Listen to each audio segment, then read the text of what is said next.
There are moments in every person's life when they face intense adversity. They're crucibles that forge who they become as individuals and as leaders. Now more than ever, we need leaders who are called to a higher standard, focused on leaving it better than they found it, and paying it forward to the next generations. Now, let's join Fire Chief Randy Brugman as he speaks with leaders from all walks of life, as he explores and learns from their personal journeys and the crucibles that have forged them into better leaders and better people.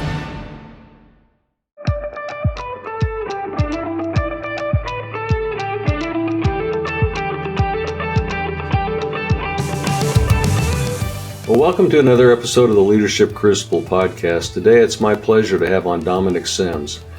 Dominic has been the CEO of the International Code Council since 2012.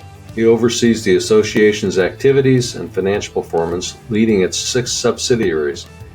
The Code Council focuses on developing model codes and standards for safe and resilient buildings, which are adopted in every state in the U.S. and many global markets. Dominic's extensive experience includes serving as Chief Operating Officer and Senior Vice President at the Code Council, as well as previously leading the Southern Building Code Congress International. Throughout his career, he's been involved in various national committees and task force related to code development, government affairs, and resiliency. With a background in the building safety field since 1983, Dominic has held elected and appointed positions at federal, state, and local levels, and he's actively participated in public safety discussions concerning building safety. Well, Dominic, welcome to the Leadership Crucible podcast. It's a pleasure to have you on the show today. Yeah, Randy, thank you. I really appreciate the opportunity. It's good seeing you. Yeah, it's good to see you too. So tell us a little bit about your personal journey and how it led you to become the CEO of the International Code Council. Oh, well, it's interesting. I've been thinking about that a little bit, and I guess there were a number of things that led me to this point. One of my early experiences, I've told people about more recently.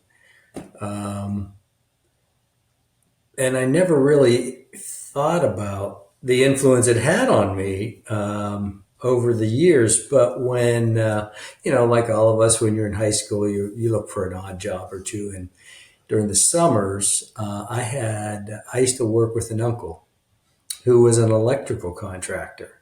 Mm-hmm. And we would do these, I was just pulling wire, I was just a helper. But we would do jobs in one city and then in another city next door.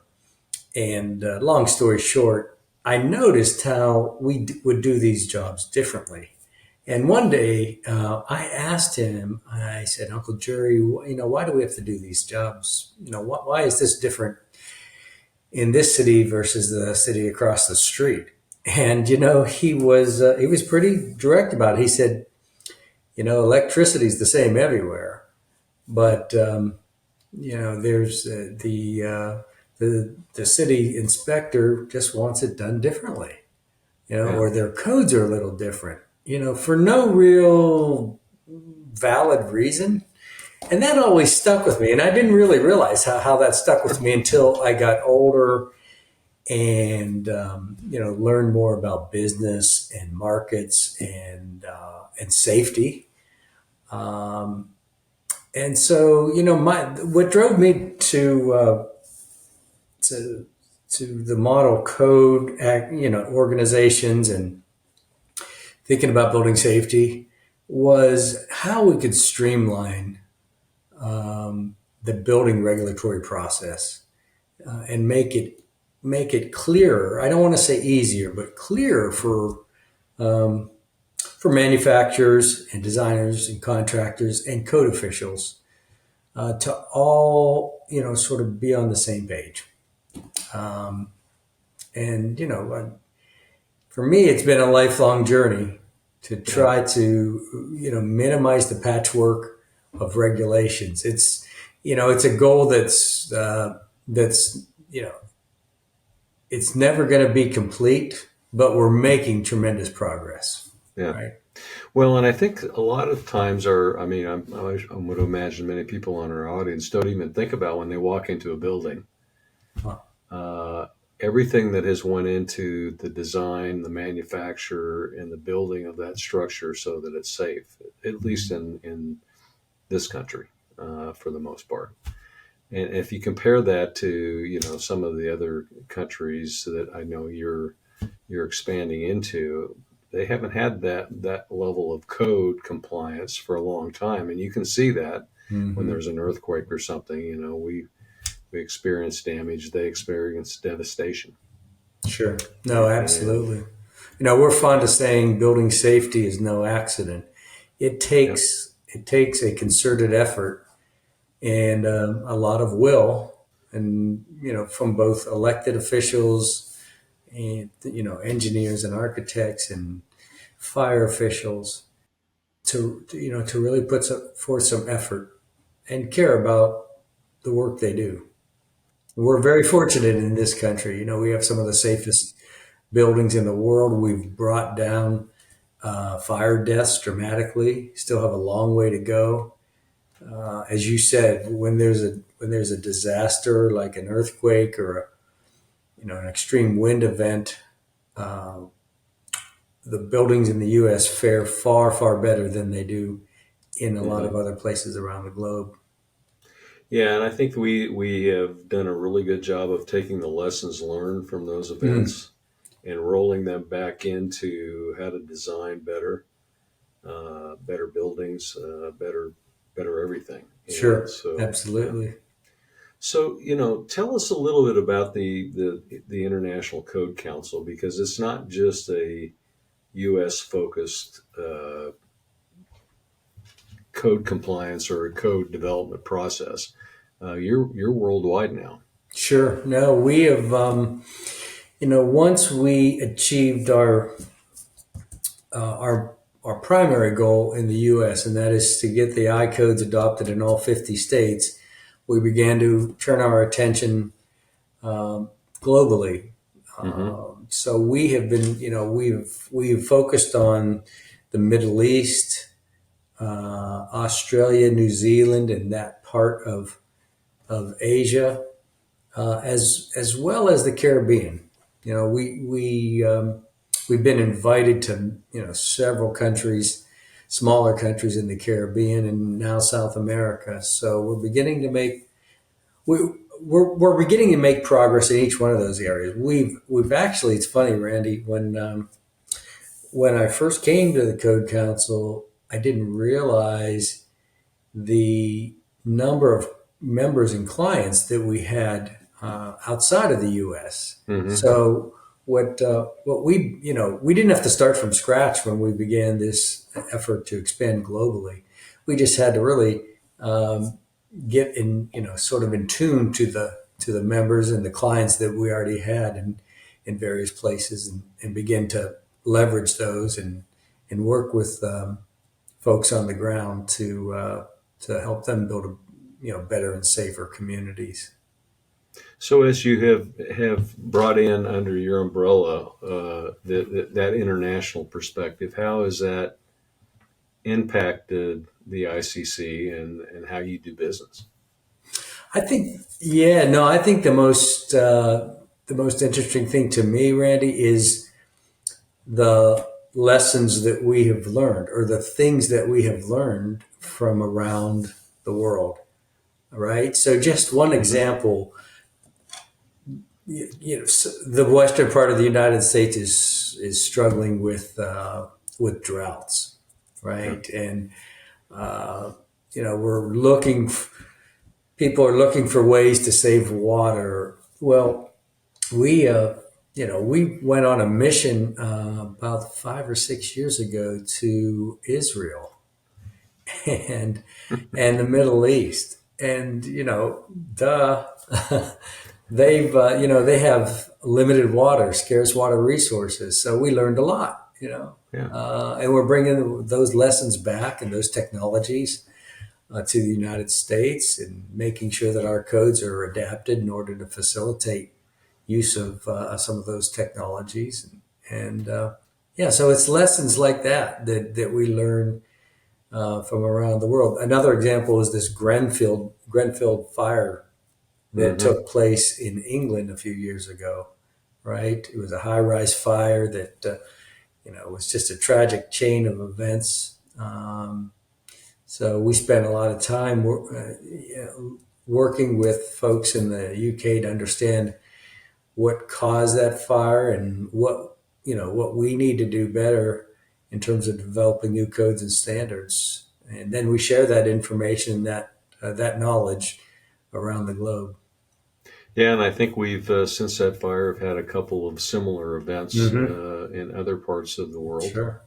and so good indication of code change there for them. Mm-hmm. Right, Absolutely.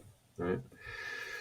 So has there been a time or an event in your life that really that you went through that's really helped to shape who you become as a person and as a leader? Oh boy. I don't know that there was a single event. For me, it was probably the people in my life that influenced me. Um, like, my father, my grandfather, um, a teacher or two at school, Mm-hmm. certainly my brother, who I was very close with. Uh, but the interesting thing to me, it never stops. I Yeah. think that's the thing about leadership is uh, think one of the key ingredients is to never stop learning. And now I'm at a point in my life. I have two adult children, and I'm learning from them. Yeah. Right? I'm learning from them what it takes to be a leader for folks in their generation. Well, I think that's a good perspective. Let's talk a little bit about that because you have a big staff, Oh boy! Yeah. right? Yes. And Yes. many generations that are represented. Have you found that that's challenged you a little bit, caused you to step back about your communication style, how you deliver messages, things like that? Oh, for sure. Yeah. Yeah. I think when I first started at the Code Council, we were a much smaller organization, Mm-hmm. um, and communications was relatively easy. An email here or a phone call. You could communicate your ideas or your questions uh, and get things done fairly efficiently. Now we're spread out throughout the U.S. We have about 6 offices in the U.S. and now globally in the Middle East and in Australia. So you not only have to learn to communicate with different generations, but different folks who live in different cultures, different time zones, Mm-hmm. and different messages. I think you have to be a much. I mean, I know I have to be a much better listener, especially with folks in the younger generation. I think I think they expect people to listen more intently and more carefully to what they're saying. I think they feel more valued that way. Yeah. No, I agree, and it's not only a generational perspective, but you brought up a really interesting topic, if you will, and that is you're in, I think, 41 countries. Is that Yes, correct? right. And so I would imagine that the distribution of material No, and messaging is pretty complex for the ICC. it's one thing we constantly wrestle with, or simple things like translation, which is Hmm. a very very important aspect. You have to communicate on uh, people's level and in a language that they understand, and that's not easy, especially when it comes to technical things. You need to be precise, and then we have the whole challenge of converting from our units of measurement to metrics. And so, Yeah. yeah, we spend a Yeah. lot of time thinking about communications and translation. For most people, they probably don't think about building fire, electrical, mechanical codes very, very much. And just kind of in a nutshell, give the layman a perspective of kind of how the code is built. The way the Code Council works is we are a convener. So we convene hundreds and hundreds of experts in a whole variety of areas. As you said, engineers and architects and designers and regulators and manufacturers and advocates of all sorts. And we convene them in a big group, and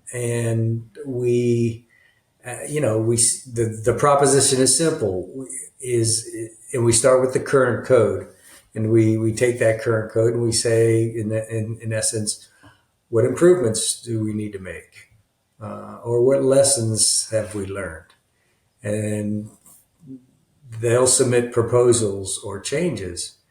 The secret to, I think, success, though, in the work that the Code Council does is we don't focus on a single piece of the built environment. We address the entire built environment, and we do that oftentimes with other partners, other nonprofits that are in the standards developing space, Mm-hmm.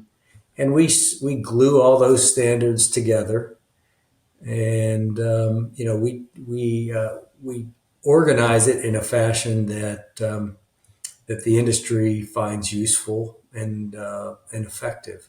But yeah, we address that, everything from the structural safety of a building to the fire and life safety aspects, as well as the mechanical and plumbing and electrical systems.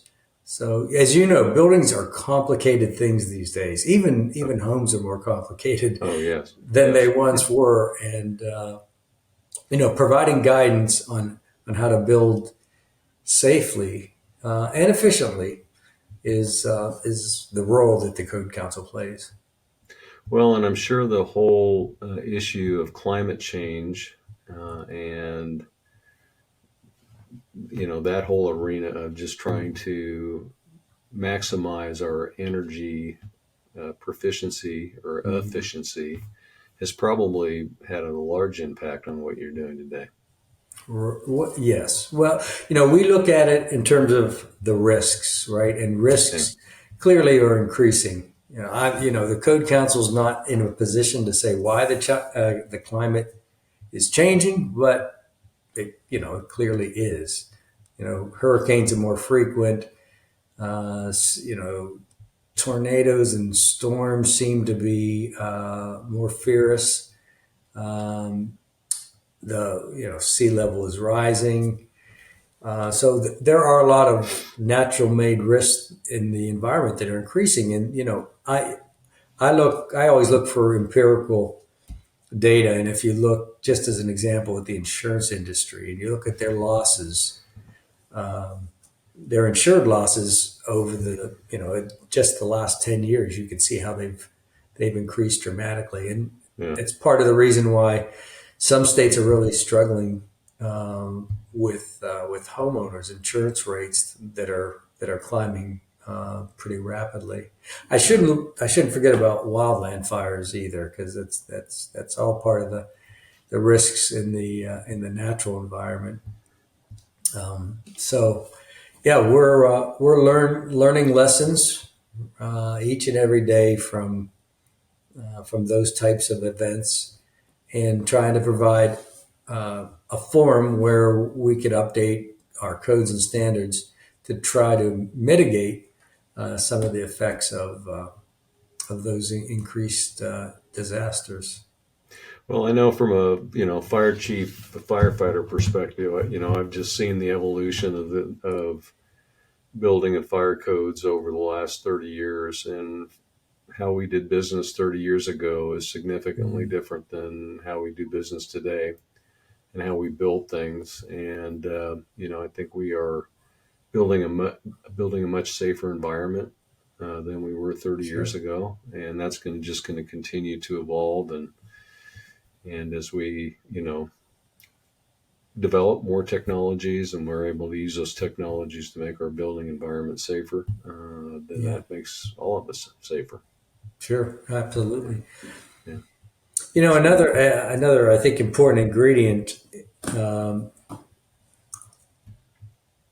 part of the ICC mission, is also helping to protect the general welfare, and that's Yeah. that gets into cost and affordability, and so it's part of our mission to balance safety and affordability.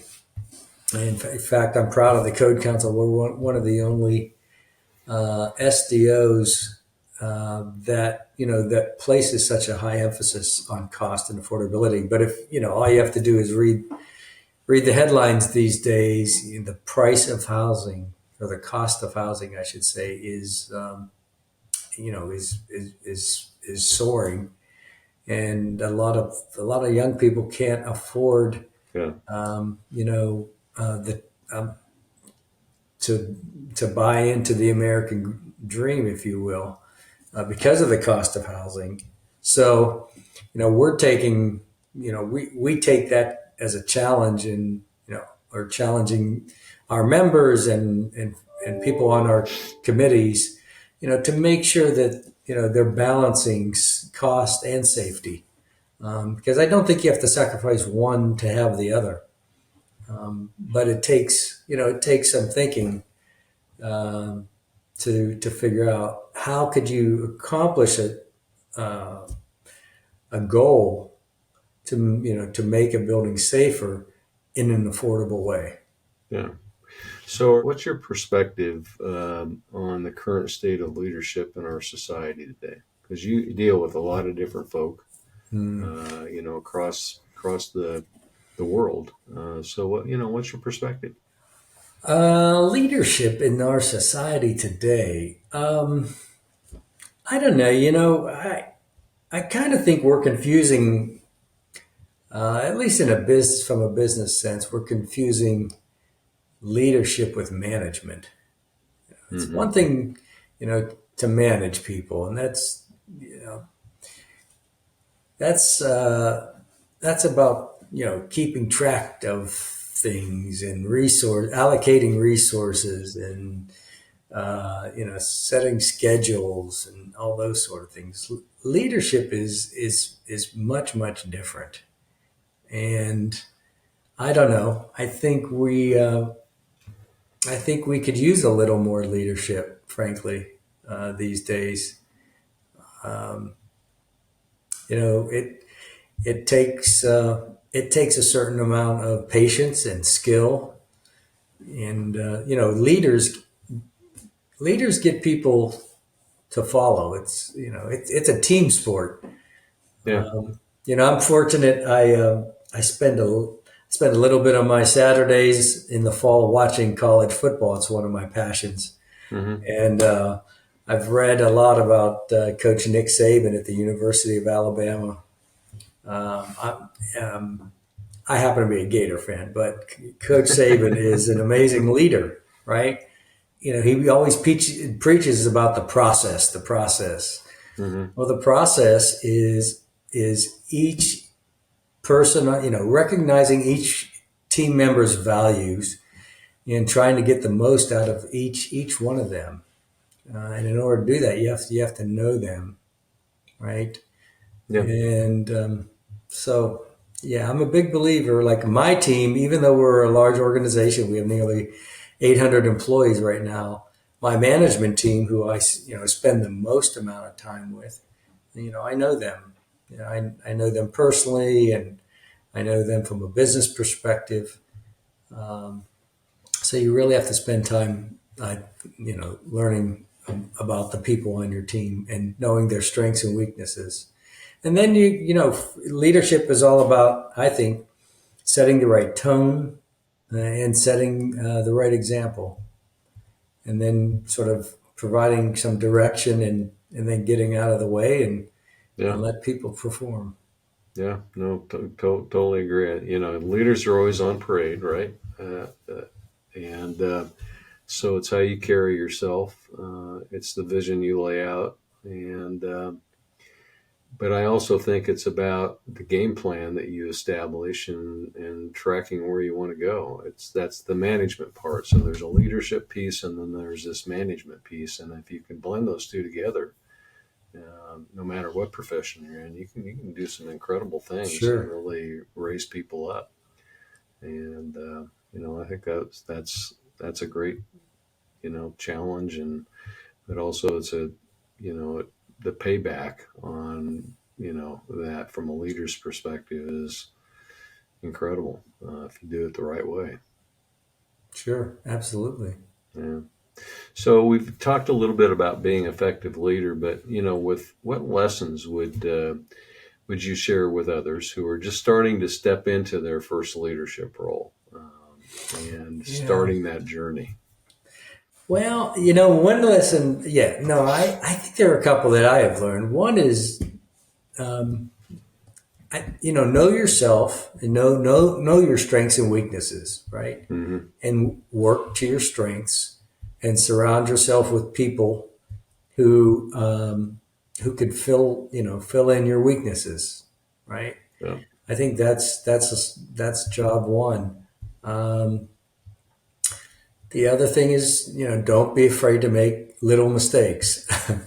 Big mistakes are another thing, but don't be afraid to make little mistakes and obviously learn from your mistakes, um, and let others, make mistakes and learn from their mistakes. Supporting, I guess one thing I have learned in my career is supporting your team is really important. I think when I was, much younger, I just expected people to understand me and understand the direction I wanted to go, and um, you know, probably I probably didn't communicate enough, Hmm. right? Um, so providing consistent and clear communications to people, because people aren't mind readers. No. I think that's an important lesson that I've learned. Um, the other thing is, I think in order to be an effective leader, people have to believe you. So you have to really you have to believe what you're saying. I've known some leaders that maybe really don't, but it wears off after a while. Yeah. People will follow people that are passionate and really believe in what they're doing. Yeah. So I think that's important, to be sincere and passionate, and if you make a decision, stick to it and until you don't, right?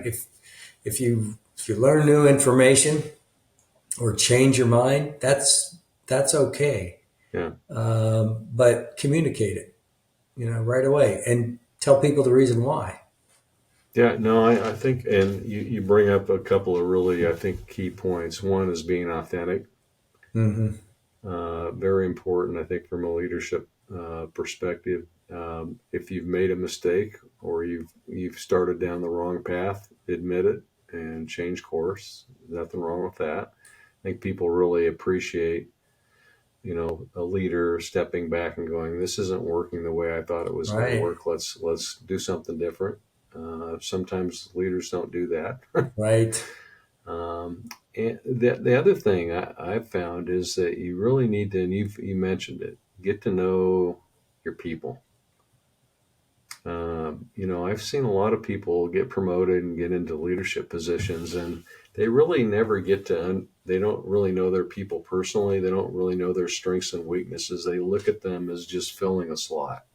yeah, Yeah. It's unfortunate, Yeah. and boy, that's where you make your team. Is I think that's where Nick Saban Oh, really sure. excels, as he understands the strengths and weaknesses of each one of his players, and he's able Absolutely. to use them when it's the appropriate time, Mm-hmm. right? And Absolutely. Yeah. that's why I think he's been so successful, Yeah. right? But yeah, so. Yeah, well, for the next generation of leaders who are we're just coming up, what do you see as some of the challenges for them as they're moving into their new positions? Oh boy. Um, I think that one of the challenges that I see for the next generation of leaders um, is how you get people with very different views to work together. I think that's going to be perhaps a challenge. The technology has given everyone a big microphone, right? Yeah. Whether because of social media, everyone has a bigger voice, if you will, than people once did. And I think people are um, much sort of less constrained by the notion that there's this there's this distinction between work and your personal life. Now it's kind of Hmm. it's a little blurry there, and so you know, um, and I think that this is a positive, but people have learned to express themselves and be more passionate, um, and so trying to figure out how you communicate with a diverse group of people to achieve a common goal. I think that's going to, that's always been the challenge, but I think it's going to be more challenging for future leaders because the world's becoming a smaller place, right? Yeah. Uh, Yeah. it's a different place than it was when sort of I started in the business world in the '80s. Um, so I think that might be the biggest challenge. Yeah. No, I agree. I think the polarization that we see often is brought into Yeah. the workplace, and so you kind of have to tread through that piece Hmm. of it, and coalesce the team around the mission and the vision and the values of the organization, Hmm. and kind of let the other stuff, because there's extreme thoughts and passions on with everybody now, it seems like. So Yeah. that's difficult when that's in the workplace. Yes. Yeah. Yeah. So, yeah. So you brought up another, I think, a really important piece, and that is, just being able to really vision of where you want to take your organization, right? Hmm. And I mean, the ICC is a really good example of that. I mean, you were basically coalesced and brought together several codes back. I think it was what 2003, 2004. Hmm. That was an incredible vision at the time. I remember the discussions that were going on in the Sure. national level, and oh, that's never going to work, and we can't do that, and you Yeah. know. But at the end of the day, it was the vision that really carried that through to what it is today, and it's Right. been such a great impact worldwide on bringing all those codes together, because it created a force multiplier. Yes. Yeah. Absolutely. Yeah. So tell us, I just want to kind of hear your perspective as you were walking Yeah. through that. Well, it was a vision. Not necessarily. It wasn't my vision. I was part of maybe the movement that felt that streamlining the building regulatory process would produce good positive results. It would make buildings safer, and you're right. There were some skeptics, but we, with some of our sort of founding partners and some of our early leaders, we were able to, one, make this or create this entity, and it was kind of like an infant. It took a while for us to grow up and to mature, but we've had some really outstanding folks. I know the boards that I have worked for, and the presidents, the chairman of our boards. It's funny. I always think about. It seems like each year we get a new president or chairman of our board, and we've been so fortunate, Randy, to get the right person at the right time. Because we have challenges like all organizations do, but we have been able to I think achieve so much because we've had the right leader in the right seat at the right time. For me, it's the vision.